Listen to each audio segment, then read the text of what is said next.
Ladies and gentlemen, again this evening, the Daily Classic has the pleasure of presenting to you the world's most eminent criminologist and crime commentator, The Shadow. Okay, you're on the air. The Shadow speaks, bringing to you the latest news in the world of crime, prevention, and detection. This afternoon, a crime was committed which brought only tragedy to the perpetrators. 3 young desperados held up a bank and escaped in their car. The police quickly picked up their trail. There was a running gunfight between bandits and police, which finally resulted in the 3 misguided young men plunging to their death. Once again is proved the truth of that old adage, crime does not pay. Well, friends, we have a distinguished visitor in our midst, but the news won't make the society page. Honest John is back in town. Honest John is one of the last of our old-time safecrackers. So if your strong box blows up with a loud bang, don't think it's the 4th of July. It may be old John celebrating his release from what he probably calls the big house or stir.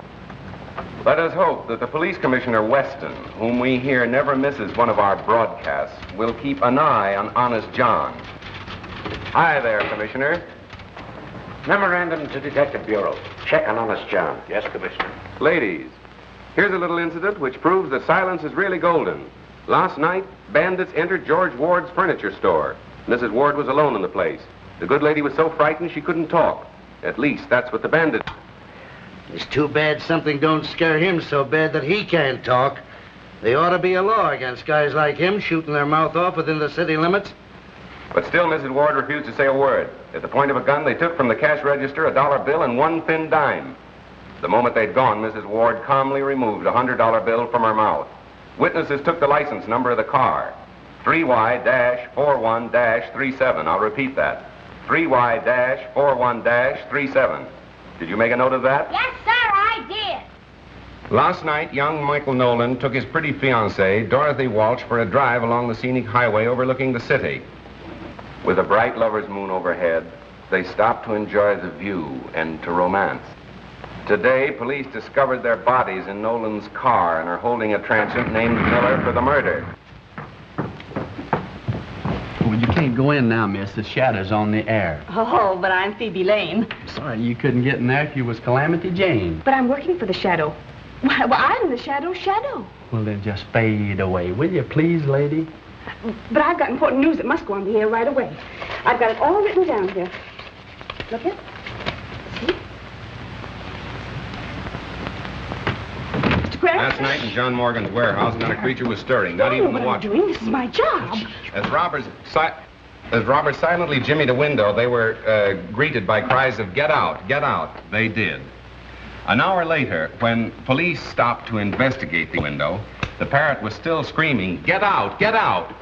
Ladies and gentlemen, there seems to be a slight disturbance in the studio.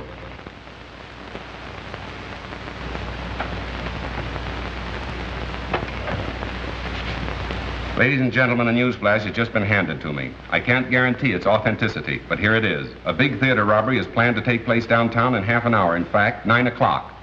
Read the Daily Classic for particulars. And now, the Shadow bids you good night until tomorrow. You didn't give the name of the theater. The police won't know where to go. No, and neither will 10,000 other thrill-hunting sightseers. But hadn't you better phone the police? I don't think you have to worry about that. Good night. Good night. Hello. Oh, hello, Commissioner. It's the police. Yes, I have that, too. The Metropolitan Theater.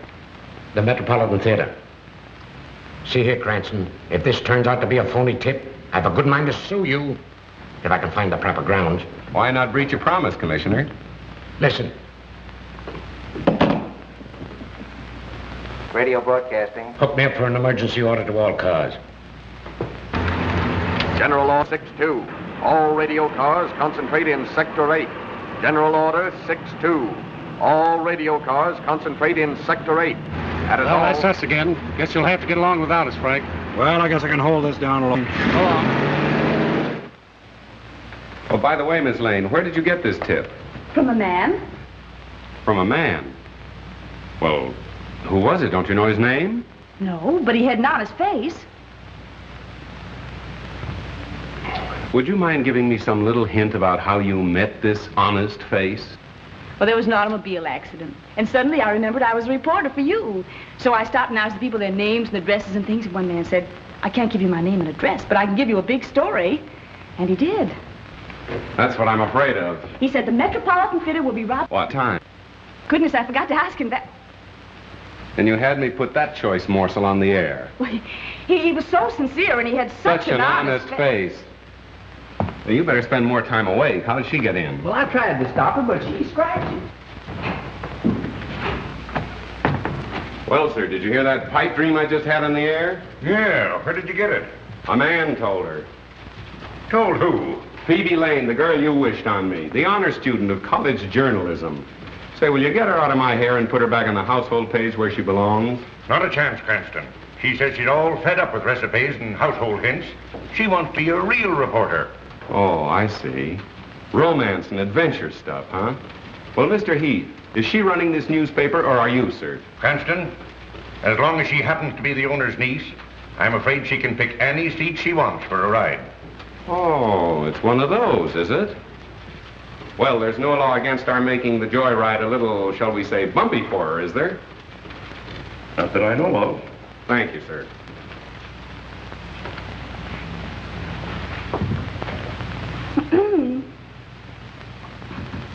Ladies and gentlemen, this is Phoebe Lane, the real brains of the shadow who thinks he knows all about crime. But the real crime of the age is the way he makes you think he's so smart, when it's really me that does the work all the time. Hello. I didn't see you. That's quite evident. I didn't mean what I said, Mr. Cranston. I hope you can forgive me. I wish I could forget you. Oh, if you think you're going to that Metropolitan Theater robbery without me, you're crazy. That is my story. Wait for Phoebe. Hello, Mr. Cranston. Now listen, Mo, you're a fine driver and all that, but you're not working for me. You mean I'm fired? No, but you will be if you insist upon calling me by name. Now remember, you're no good to me unless you don't know me. Okay, stranger. Where to? Metropolitan Theater. This is going to be thrilling, isn't it, Mr. Cranston? Yes, and dangerous, too, particularly for you. For me? Why? Well, when the crooks start shooting, it seems they pick off the girl first. I never knew that. No, a strange quirk in the criminal mind. Nobody seems to understand it. Oh, but I understand it. It's because they realize that the girl is really the smart one. They have to get her first. Miss Lane, why didn't you stick to the baby and biscuit end of the newspaper business instead of hurling yourself into the jaws of death? Because I'm tired of babies and biscuits. I want thrills, adventure, romance. Ah, but the household hint page is the place to find it. The home is the very symbol of romance. Oh, no, it isn't. The nearest I ever came to it was when a cross-eyed washing machine salesman tried to kiss me in a model kitchen. Young lady, you're impossible. Not if the right man comes along.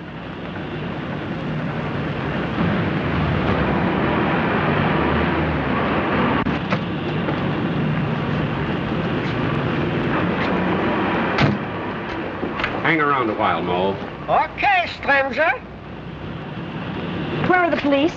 Oh, don't worry about that. They'll be around. Oh, well, we've got to warn the theater right away. Now, wait a minute. Let's do some window shopping first. Well, The boss of them all. Police Commissioner Weston in the flesh. And if this turns out to be a false alarm, he'll love me even less than he does now. oh, but I'm sure it isn't because he had such an honest face. Graham.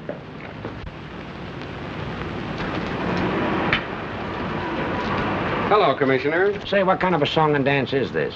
I hope you realize my whole department has been shifted just to take care of this tip-off.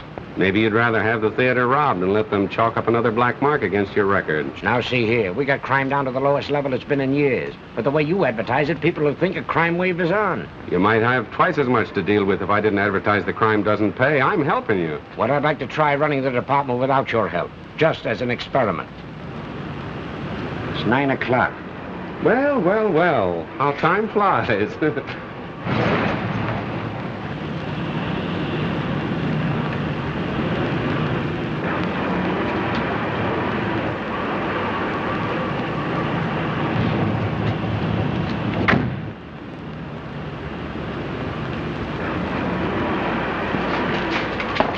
What have you got there? It's my violin. What are you taking in there for? What to play it, of course. I am a violinist. Yeah? Let me see it. Please, be careful. It is very valuable. Shut up. See? I no lie. I'm sorry. I owe you an apology. Take those off.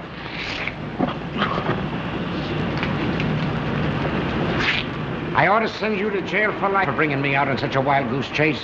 I didn't invite you. You crashed the party. Mr. Cranston, I consider you public nuisance number 1. Good. I like to be first in everything, Mr. Weston. I gotta phone the paper. Hello, Heath. Cranston speaking. That robbery tip was just a gag to get the radio cars off their regular runs. Yes, I got a hunch something big is gonna break elsewhere. Better hold page 1 in my column for remake. Oh, and have Burke stand by. Yeah, so long.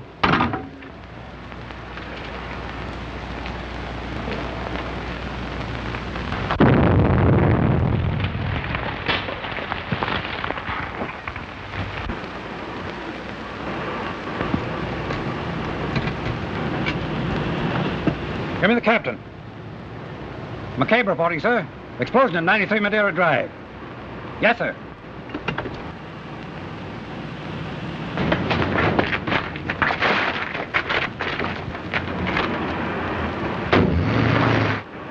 First you tell me to get all my cars down here to stop a robbery. Then you get me to rush them all back before there is a robbery. What kind of a merry-go-robbery is this anyway? I know, but then there's... Calling all cars from District 9. Calling all cars from District 9. Explosion reported at 9-3 Madeira Drive. Explosion reported at 9-3 Madeira Drive. That is all. Oh, Mr. Cranston! Wait to see me! Oh, taxi!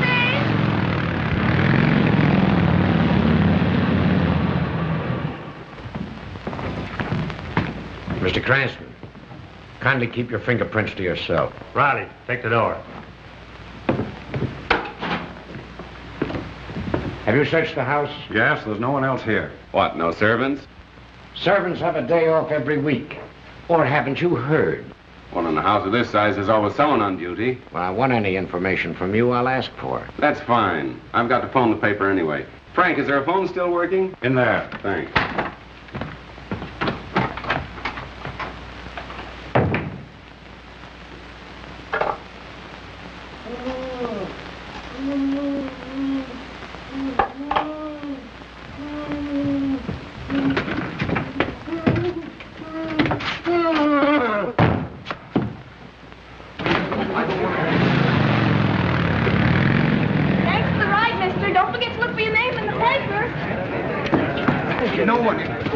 Stand back, lady. Oh, but I'm a reporter. I'll show you my press card. No reporter. Oh, but officer, I've got to make good on the story. I've got a sick mother. Oh, yeah? Well, your mother's going to have a sick daughter if you don't scram out of here. How many of them were there? I really can't say, sir. Oh, come on. You must have some idea. Think back. I think there was only one, sir. I was grabbed from behind. Oh, I'm so shaky, I think I'd better go to bed. All right. Thank you.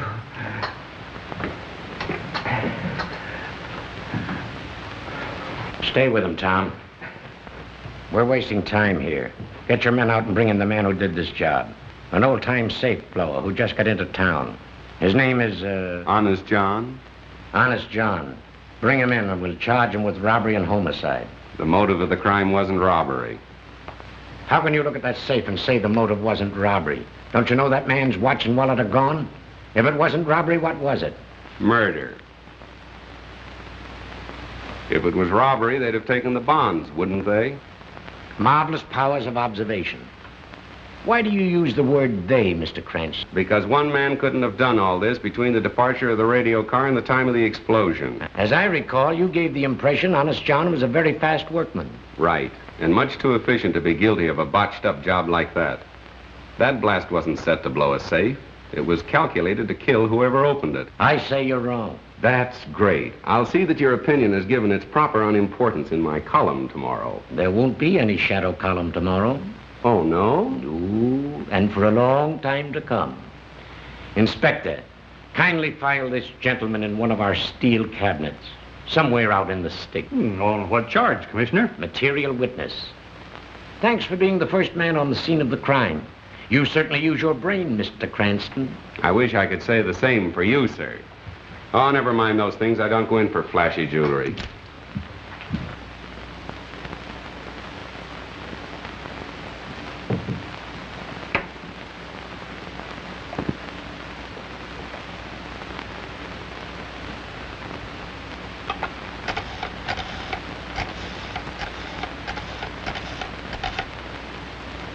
Hello? Give me the desk, sweetheart. Burke speaking. New lead off for Shadow Column. He says Weston all wet with robbery theory on Morton case. Says it's murder using robbery as a cover-up. Honest John? Nah. He's just as innocent as a new laid cornerstone. Oh, yeah, say, Cranston's been pinched. Yeah, held as material witness. On the way now to some hick-town hoosgow. Oh, sure, right on my toes. Well, so long, pumpkin puss.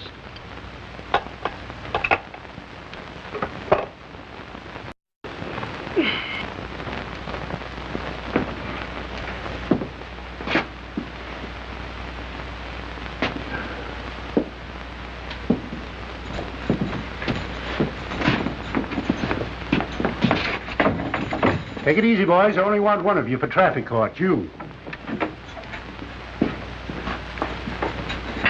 Say, officer, I'm sure the judge wants to see me first. Go on back and sit down. I know who to let out and who not to. But I've got to get a message to my folks. Now, if you help me out, I'll take care of you. Take care of me? I'm taking care of you. Come on, get out of here.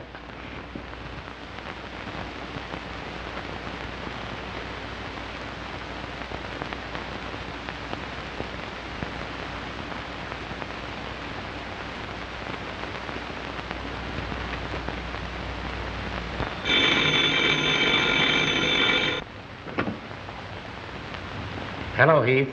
Well, I suppose you want to know what happened to your man, Cranston. After what you let him print yesterday, this is a fine time to call me up and ask for anything. But, Commissioner, you've got to let him out for the broadcast tonight. Why, thousands of people are waiting. To hear what else he has to say about the stupidness of the police department, huh? Well, let him wait. And furthermore, unless he changes his tune and lines up on our side, I'm going to cut off all police news from your paper. But the news is public property. You can't... Keep your men away from the records? Of course not. They can have the same access as other citizens. And I'd like to see you get out a newspaper on that. All right, Commissioner. Anything you say. But you've got to let the Shadow out in time for his broadcast tonight. We can't disappoint the public. Can't disappoint the public, eh? Well, we can't mislead them either. Goodbye. But... we must have got cut off. Say, what are you in for? Nothing. You mean you've done nothing? Absolutely nothing. They're holding me without charge. Oh, well, now that sounds scrumptious. That's the greatest. I never heard such a thing in my life. They can't do that to you. Hey, jailer! Pardon me. Hey, jailer. Keep your shirt on. I'm taking you out right now. Me? I don't want to go out. I've got a right to stay here. This is the man who wants to go out. Listen, tell that to the judge, and he'll take care of your friend and you, too. Oh, don't you worry. Everything's coming out. Now, wait a minute. Don't handle me so rough. Oh, don't worry. Everything's coming out all right. Goodbye, old boy. I'll see you soon. I'll see you some more. Good luck. Have a good time. Just a minute. Wait. I'll just listen a minute. Everybody gets out but me.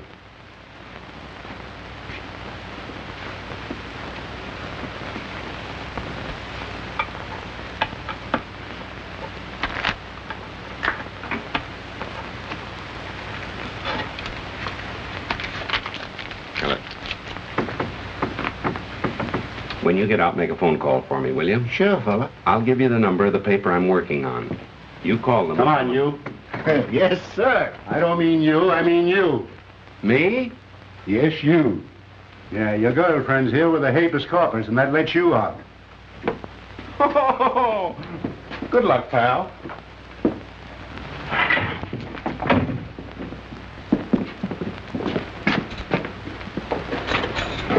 Nice little Phoebe to call for you. Yes, thanks a lot.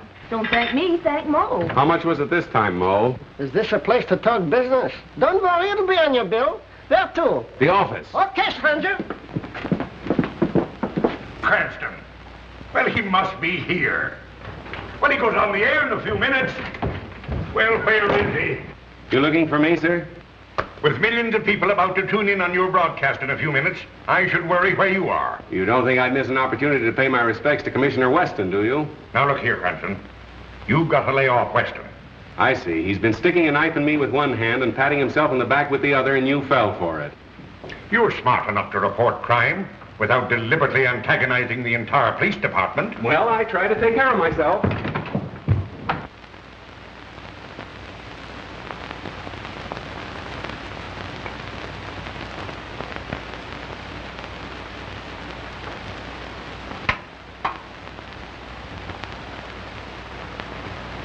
Good evening, friends.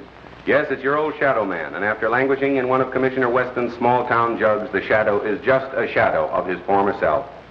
Now we'll get down to the Gerald Morton case and the reported difference of opinion between the shadow and his other shadow, Police Commissioner Weston. Friends, I am now of the opinion that our efficient police department, under the able guidance of the Commissioner,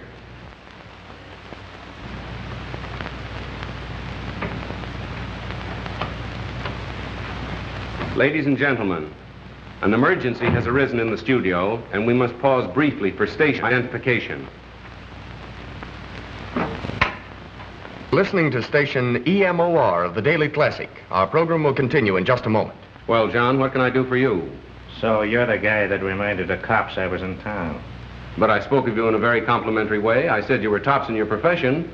No man can ask for more than that, can he? Yeah, but you sounded off that I'd done that amateurish Morton job. That's my beef. Now listen, when I was cracking safes, which I ain't no more, I was so good I could lift the door off, lay it on a blanket as gentle as a mother's kiss. I know that, my friend. I ain't no friend of yours. Now, you turned the heat on me and you're gonna turn it off, see? Now, go ahead. Start talking. Tell them who really done that job. Go on. Right into that microscope. But I don't know. If you can't think of anybody else, tell them you done it.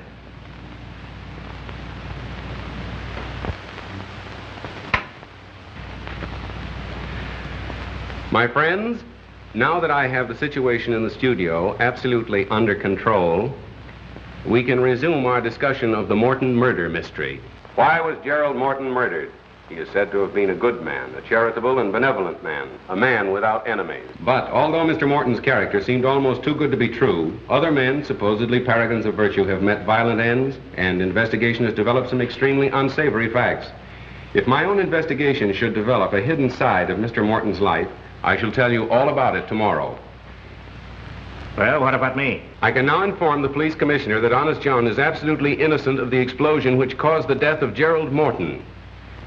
As a matter of fact, John, that job wasn't up to your usual professional standards, was it? No, I done better than that when I was still wearing short pants. Surely. Now, I ain't squawking about the cops pinning a murder on me, but when they tries to hang an amateurish job like that Morton blow up on me, I resents it, see? Naturally. I'll get him. Take a general order. Effective immediately. There you are, ladies and gentlemen. You've just had the pleasure of hearing Honest John in person. You mean I was on the air? You were, John, and thank you.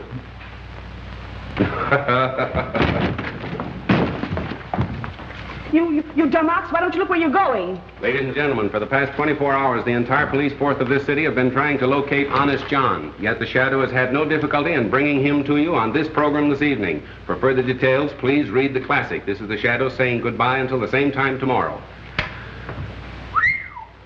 Here's everything ever published on Gerald Morton. Now let's get busy. No, well, let's not. Well, what are you going to do? I don't know. You mean you don't know? That's right. The Shadow doesn't know. Have one? I tried it once and it made me dizzy. Oh, so that's what caused it. Good night. Good night. This case is getting to be a bore. Why don't you hurry and make something happen? Miss Lane, when lightning is about to strike, one doesn't try to hurry it. Well, nice going, Cranston. You fixed things up just dandy. Now Weston is shut down on all police news, all fire news, and all hospital news. From now on, it's no news for us. Splendid. No news is good news, they say. And that Honest John gag. What is the idea of staging that stunt with a dumb stooge? Mr. Heath, that was no stooge. That was Honest John himself with a gun at my head. You mean the man that just went out? Miss Lane wants excitement, but doesn't know it when she bumps into it. Oh. I don't care if this does make me dizzy.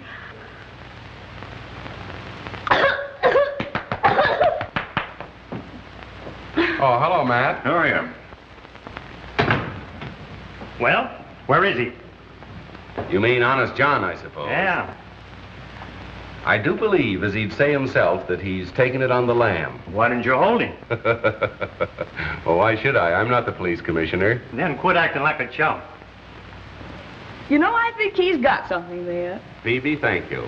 You're a gentleman and a lady. Now, here, stop this clowning. How are we going to get the paper off the spot you two have got it on? We're not clowning, Mr. Heath, and please don't blame Miss Lane. It was my fault. I thought I was Say, doing wait something. a minute. I think you hit an angle in your broadcast where you hinted that Morton's character wasn't all it should be. I don't know. I'll over to my office and work this thing out. All right. By golly, I believe you have something. Yes, there's the... Cranston? I'm Mr. Cranston. What can I do for you, sir? I am Roger Morton, brother of the Gerald Morton, whose name you tried to besmirch in your broadcast. I came over to see just what sort of man could be guilty of such an attack. Well, I'd like to explain that. I don't know what you meant by your hint about a hidden side in my brother's life. But in the presence of my attorney... I beg your pardon. Our firm has great commitments abroad, young man. And your paper will pay the penalty if you do or say anything to jeopardize our international dealings. And we deal in millions. That's all. Good night. Night. Now what are you going to do? I'll tell you what he's going to do. He's going to handle the story Morton's way, or he'll sue us for millions. Nice thing. Honest John says I handle it his way or he'll shoot me. Weston says I handle it his way or I go to jail. I think you started all this, sweetheart. Have you got any suggestions? Don't ask me. You're the great big detective. And there you are. You see, she craves action, and when she runs into it, she starts passing the buck. I wish you'd go home and roll your hoops so we can roll up our sleeves and get to work. I'll admit you have performed miracles, like that Allen murder. But there you had a bent pin to start with as a clue. This time you have nothing. You're right. Nothing. Don't forget you've still got Phoebe. Well, we don't want you shot. You're no good to us in jail, and we can't afford to offend Morton. There it is, son. Get us out of it. Just like nothing happened. Well, Miss Lane. Miss Lane went home to roll her hoop. Phoebe. I wonder if Miss Lane would recognize the man that gave her the tip that started all this. Miss Lane would know him anywhere. She never forgets a face. Well, what did he look like? Oh, he was thin. Well, not too thin. No. And, Blonde? he was between a blonde and a brunette, and rather medium-sized for a man. And he was thin and... Oh, but I said that, didn't I? Yes, you did. My, what a memory. Anyway, he wasn't bad-looking. Well, go on. Anything else? Anyhow, I know how he spoke. How? With a foreign accent. A foreign accent? Mm-hmm. Listen, that's important. Was it a Moscow Russian? I will give you a tip about a theater. No. No, it wasn't that, I see. Italian, perhaps, more liquid. Senora, we know about the theater. No, it wasn't that. French, of course, it wouldn't be French. There is a theater that will be robbed tonight. Oh, no, that's not right. A German, perhaps. I can give you a tip about a theater around the corner that's going... That's nearer. Perhaps a little finer, huh? Viennese. I can give you a tip about the theater around the corner that... You've got it. That's exactly the way he spoke. Fine. And I'm sure I'd recognize him now if I saw him. Good. Thank you, Miss Lane. Now you can go home.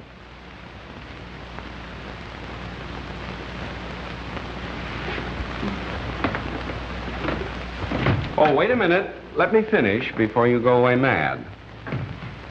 Go home, put on your nicest dinner dress, and I shall call for you between 9:30 and 10 o'clock. You mean I'm going to be wined and dined for remembering his accent? No, sweetheart. The idea is to find the man. I don't get it. When you want to find an American, you go where he works. When you want to find a foreigner, you go where he dines. My, but you're clever. Let me see now. Should I wear black or blue, or You'll should I wear black and blue if you don't hurry. Scram, sister.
caviar, madame? Oh, no. No, if I eat any more of that buckshot, I'll pass out. Don't you dare pass out until we find that man.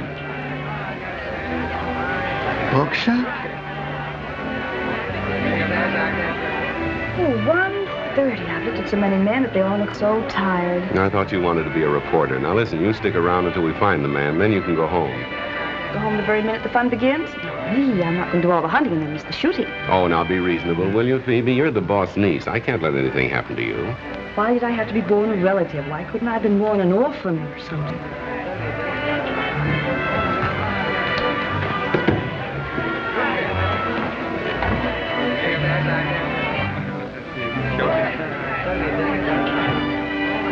What? There he is. I thought you said he was good looking.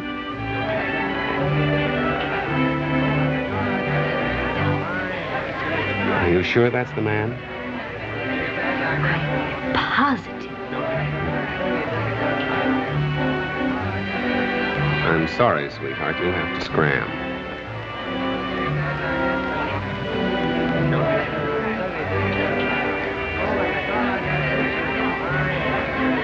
Oh, hello.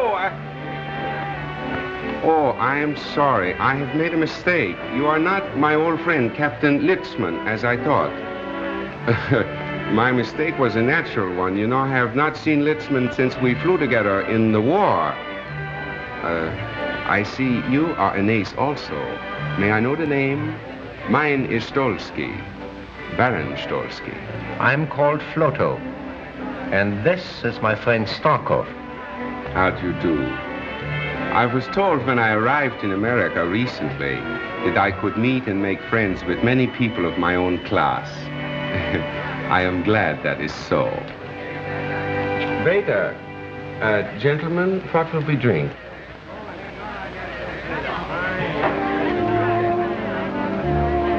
Lassor 26, and make sure it is 26, please. Très bien, monsieur. Hello, darling. Well, aren't you going to introduce me, precious? After all, I am your wife, you know. Or do you? Oh, yes. Forgive me. Baroness Stolsky. May I present Mr. Flotow, Mr. Starkov, my new friend. How do you do? How do you do? Thank you very much. For a recent arrival in America, as I say over here, you must be a fast worker to have married so charming a girl so soon. Well, it was a whirlwind courtship. We met on Wednesday, I proposed on Thursday, and we were married on the Statue of Liberty. You met her through her newspaper work? Newspaper work? Yes. You're a reporter for the Daily Classic, are you not? Why, no, there must be some mistake. Why, I'm just not clever enough to be a reporter, am I, darling? No, darling. Pardon my mistake. America is a land of women so beautiful. They all look alike. Sorry, monsieur, cannot serve you. The bar is closed. It's after closing hours. Oh, that's too bad. I had counted on talking over old times with you. But my apartment is never closed. Come, we'll go and have a drink and chat before we break up.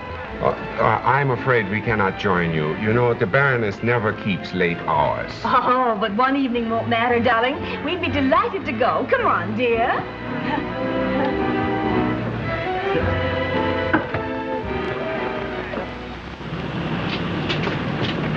Taxi? Midtown Apartments. Oh, no. You see, it is a raining night. I'm sorry, and it's so late. I must take my wife home, I'm sure. But the Midtown Apartments are not far from here. Yes, darling, and I'd love to have another drink. Oh, easy. You see, my wife gets these attacks, you know, when it's late and raining. I must take her home, but we will see you tomorrow for luncheon. At the Hofbrau at 1. Luncheon, 1 o'clock punctually. Good. Yes. At 12 Dutton Street. Okay, Spencer. Good night, gentlemen. Good night. Good night.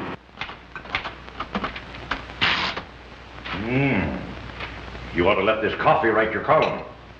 It's strong enough. Good strong coffee for a strong, silent man. How's this? The Shadow says that his statements over the air yesterday regarding the character of Mr. Gerald Morton were unjustified, and those statements are hereby withdrawn with due apologies to Mr. Morton's family. Yeah, but you'll have to apologize to Commissioner Weston. Let's not go overboard in our enthusiasm for whitewashing ourselves. But you've got to square the paper with Weston. Tell how it happened. Describe the scene. You with the mic and Honest John with the gun. I was afraid you'd be expecting that, so I wrote it last night. But I don't like it. My apologies to Commissioner Weston. Perhaps he's right in his belief that Honest John is the... My statement on the air that the man was innocent was made while John himself was holding a gun at my head. And I hope that the Commissioner, with his usual fair-mindedness, will restore the classic flavor. Great. Now Morton can't sue us. And the Commissioner will have to restore our news. Oh, I spend years building up a reputation as a crime expert, then have to expose myself as a stuffed shirt that gets kicked around by the police department. Well, look here, son. If you're so keen about that reputation of yours, why don't you solve this case?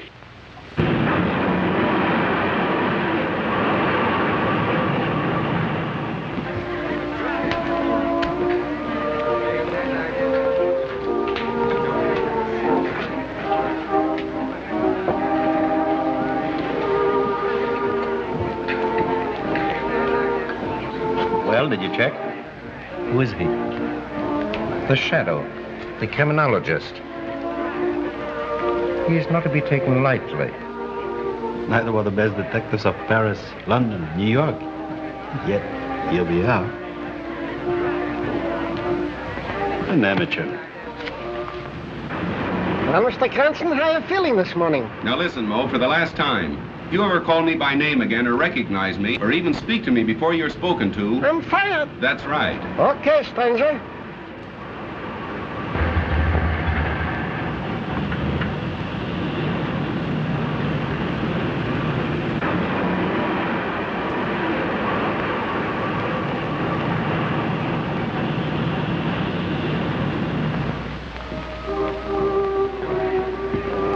I wonder where our friend Mr. Cranston is. There's something wrong, Stalker. There's something wrong with your nerves, my friend.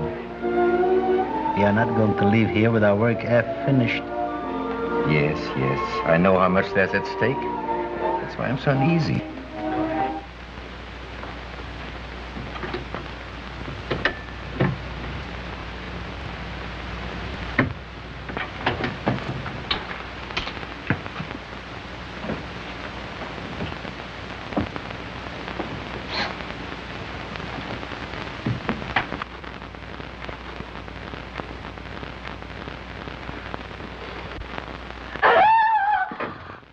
That's right. Tell everybody we're here. Suppose Flotow or Starkoff would have been behind this door instead of me. Oh, but they couldn't be. They're both at the restaurant. And I thought you'd be there having lunch with them, too.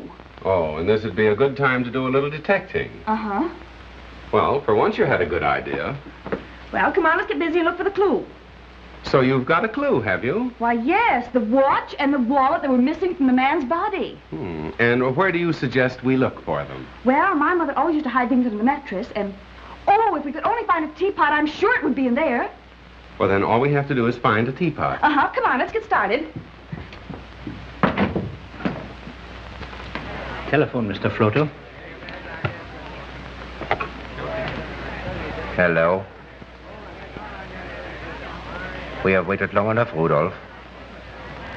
Has our man come home from downtown? Not yet, sir. I understand he won't be home before late.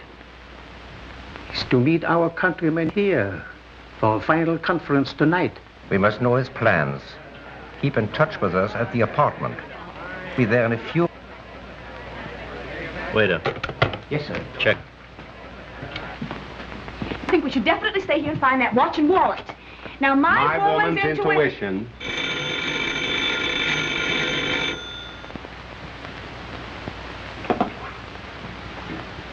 Hello? This is Flotow. The master has just gotten home. Early in the afternoon will occur an opportunity when he's gone. Shh, no more. Someone is coming. I call you back. What's happened? Just a minute. Operator, can you trace that last call to this number, please? But it's important. Oh, I see. Thank you. Are they going to trace the call? Oh, they can't trace a call on a dial phone. What are we going to do now? Well, wait till he calls back. Till who calls back? The fellow I just talked with.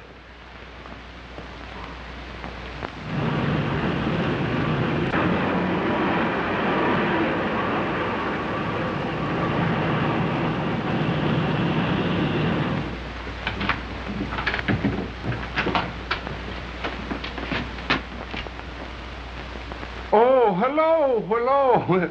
We were afraid we had missed you. We've been waiting and waiting, haven't we, dear? What are you doing here? Well, we came for the luncheon. But the appointment was to have luncheon at the restaurant. Oh, how stupid of me. You know, I'm afraid last night when we made the appointment, my mind wasn't on it. You know, my wife had that attack. I trust she's better now. No, I'm afraid she's even worse. Aren't you, dear? Make her comfortable. We soon have lunch. Oh. Oh, poor darling. No, you see, she's getting another attack. I must take her for the air right away. Just a minute, Mr. Cranston. Your hand, Mr. Shadow. What do you suspect us of? And why? Oh, well, now you'll have to listen to the broadcast to hear that. You see, our business is to get interviews, not to give them. Isn't it, sweetheart? Yes, sir. And may we go now? No. Now that we have you here, you're going to stay. Take your time, mister. Taxi stranger? Scram, Phoebe. Thanks for your hospitality, boys. Nice work, Mo. Mo? I thought we were strangers. Have a cigarette, pal?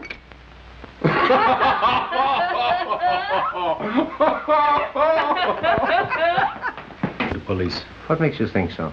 Because he prefers to work alone.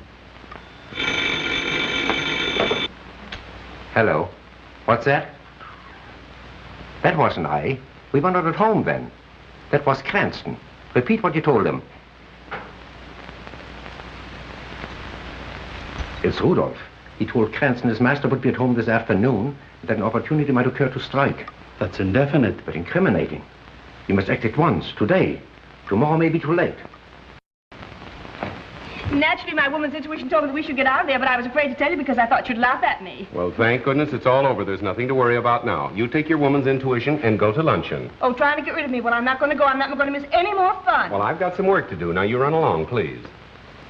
All right. It's a good girl.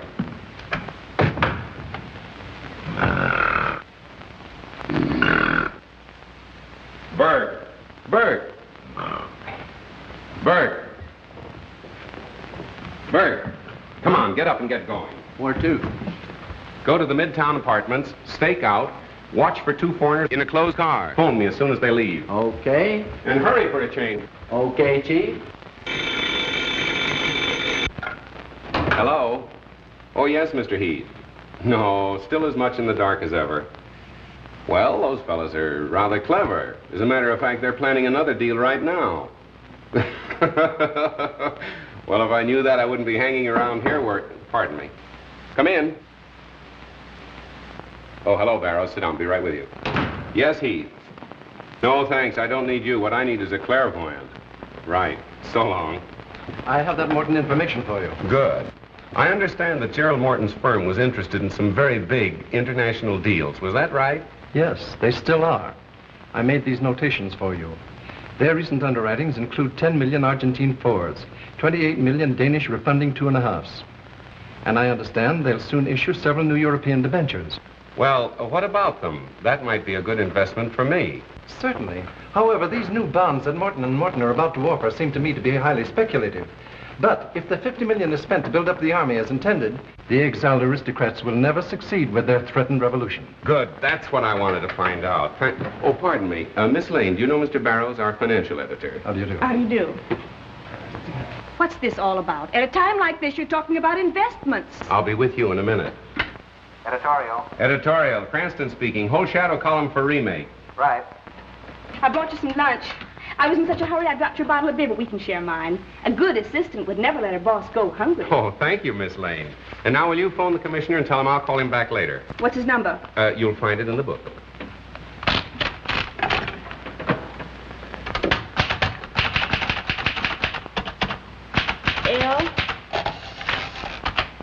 L-A-6 7 2 4 9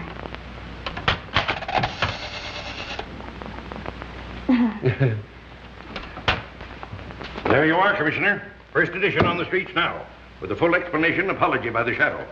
The apology could have been stronger. I hope this paves the way for renewing friendly relations. I'm no enemy of the Shadow. I always give him credit for being somewhat clever, but he should remember he's only an amateur. After all, we're professionals. That's right, Commissioner. And I hope that you'll restore the Daily Classic to good standing with the department right away. Of course I will.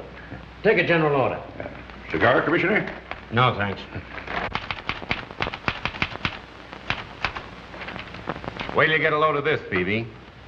The Morton case will break wide open tonight, and it'll be a big surprise to the police. Pardon me.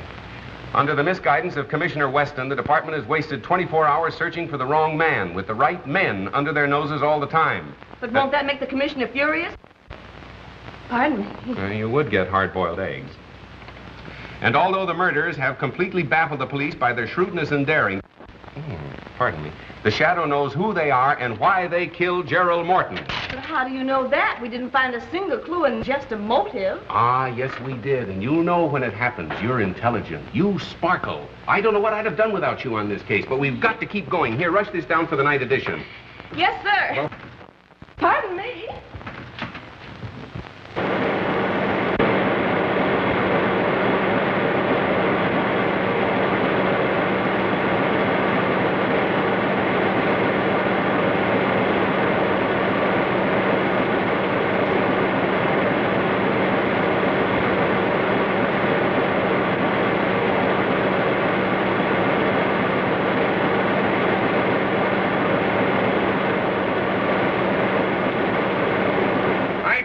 Not to fight Weston. You've ruined the paper with your grandstanding. Even if you have added 100,000 new readers to our circulation. Maybe you're right. Maybe I did pull a boner. I did it to keep the confidence of our readers, to prove that we've tried to expose stupidity wherever it exists.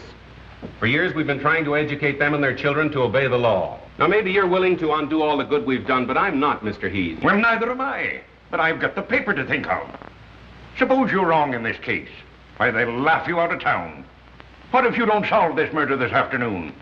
Then I'm through, washed up. No more Shadow column and no Shadow. But if I'm right and Weston's wrong, he's the one that has to change his tune.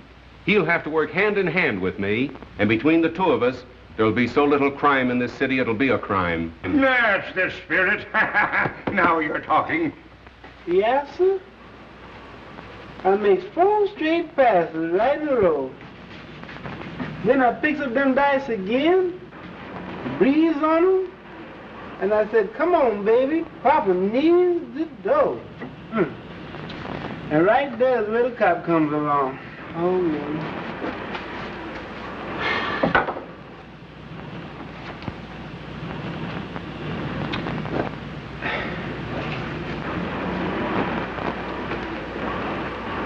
Well, how's that, boss? A boss?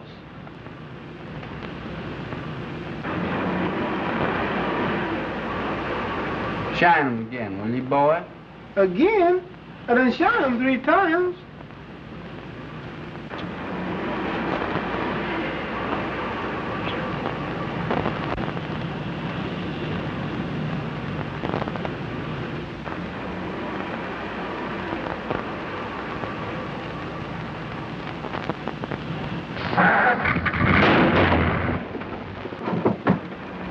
Look out there, boss. You better put that thing away. You don't kill somebody.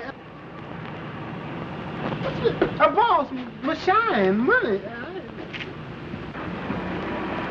We'll have the usual introduction, and then naturally work out the theme that crime doesn't pay. Answer that, will you please, Miss Lane? Hello? Yes, this is Mr. Cranston's office. Who shall I say wishes to speak to him? I can't hear you. Oh, I'm so sorry. It sounded just like you were yawning. Oh, I know who that is. I'll take it, thanks. Hello, Burke. Yes, what's up? Bag and baggage, huh? Which way did they go, west?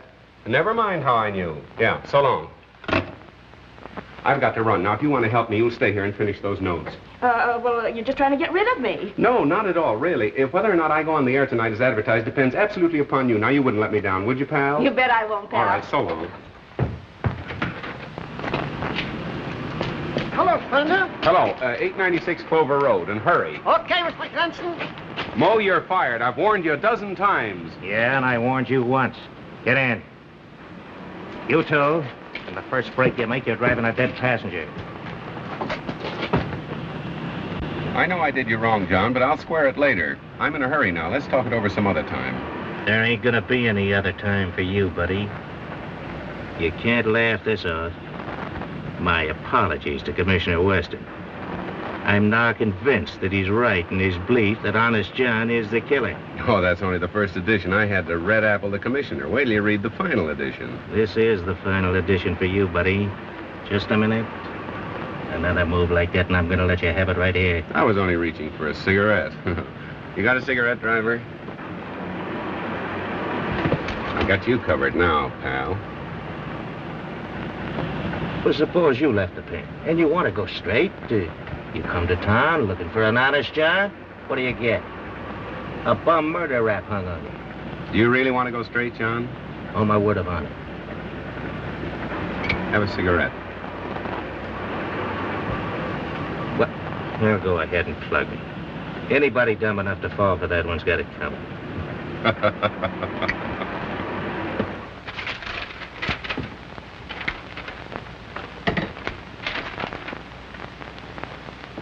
Am I on the air? Thank you.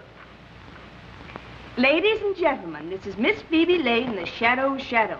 If Police Commissioner Weston is listening in, I should like him to know that the Shadow and I think he's the world's prize sap, and we intend to leave no stone unturned. The Shadow knows who killed Gerald Morton and why. We'll be on the air at 8 p.m. this evening as usual. Well, we'll see about that. Matthews, what's the law covering withholding of evidence from the police? Section 164, revised criminal code, sir.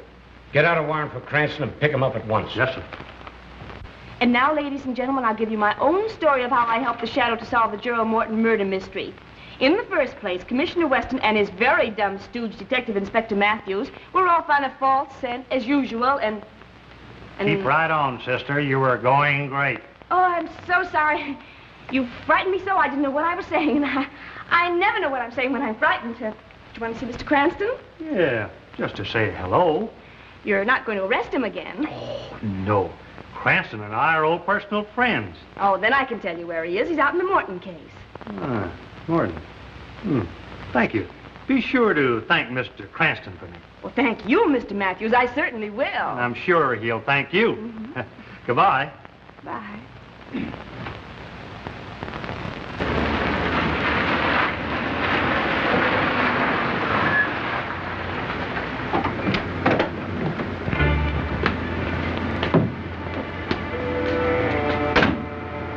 Remember your instructions, Stefan.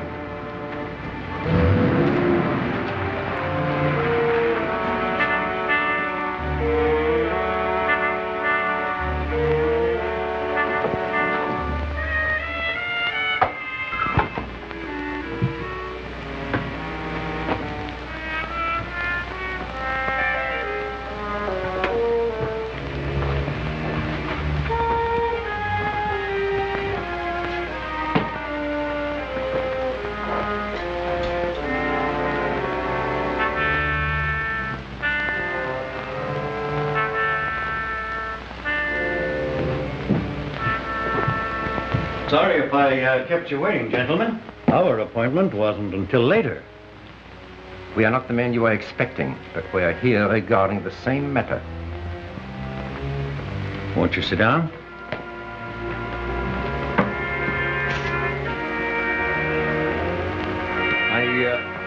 Really, there's no need of that.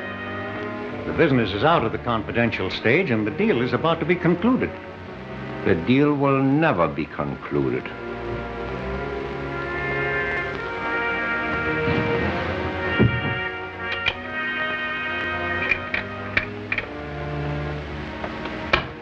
You will kindly take out all negotiable bonds and securities and any large amount of money.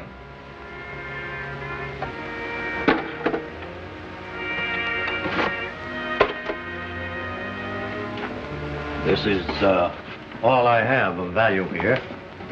Mrs. Morton's jewels and the bulk of my holdings are in a bank vault downtown.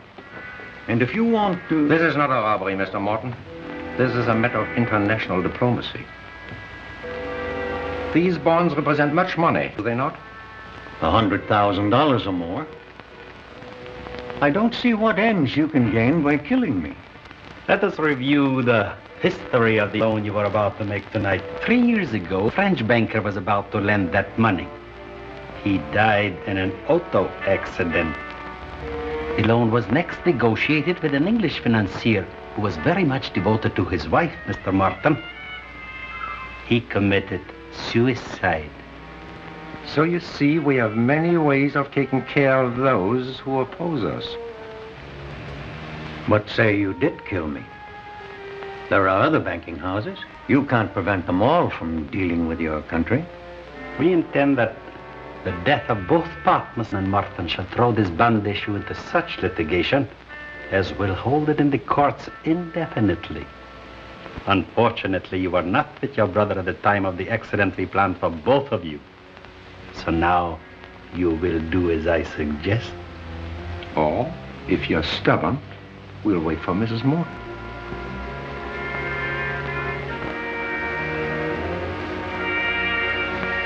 What do you want me to write?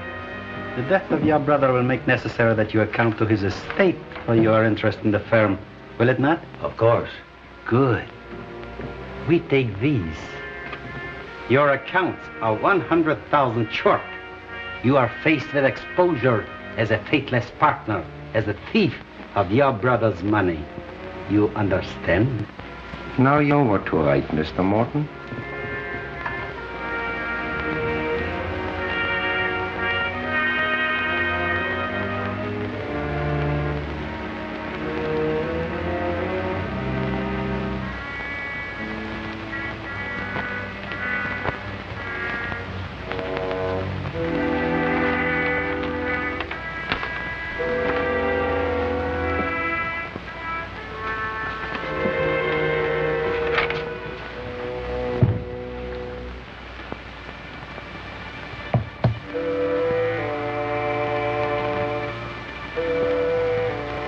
Answering an unspoken question, there's only one bullet. But there are two of us.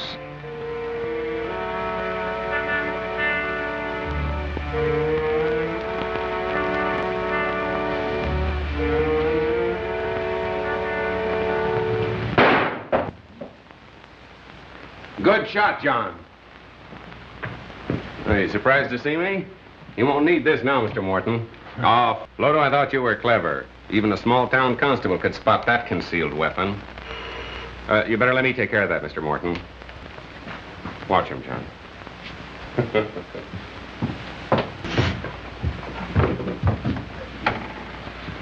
Oh, hello, Matt. Hello. How did you get here? Weston sent me out to pick you up. You're under arrest. What, again? What's the charge this time? Withholding evidence in the Morton case. As usual, the commissioner's late. Hey, you!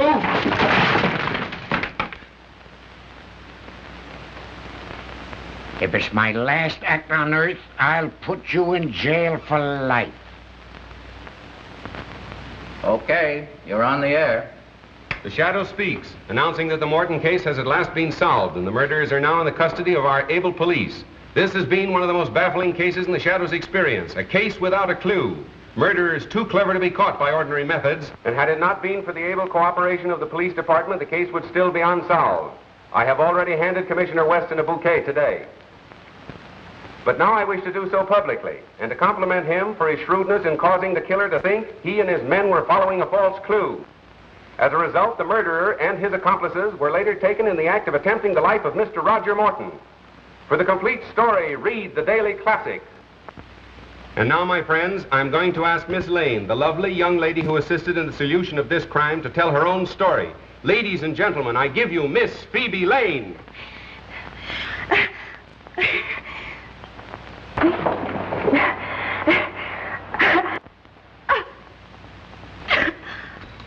Ladies and gentlemen, there seems to be a great deal of static interference this evening. And anyway, we thank Miss Lane for her very vivid description. The Shadow speaks. Ladies and gentlemen, crime does not pay. The Shadow bids you good night till our next broadcast.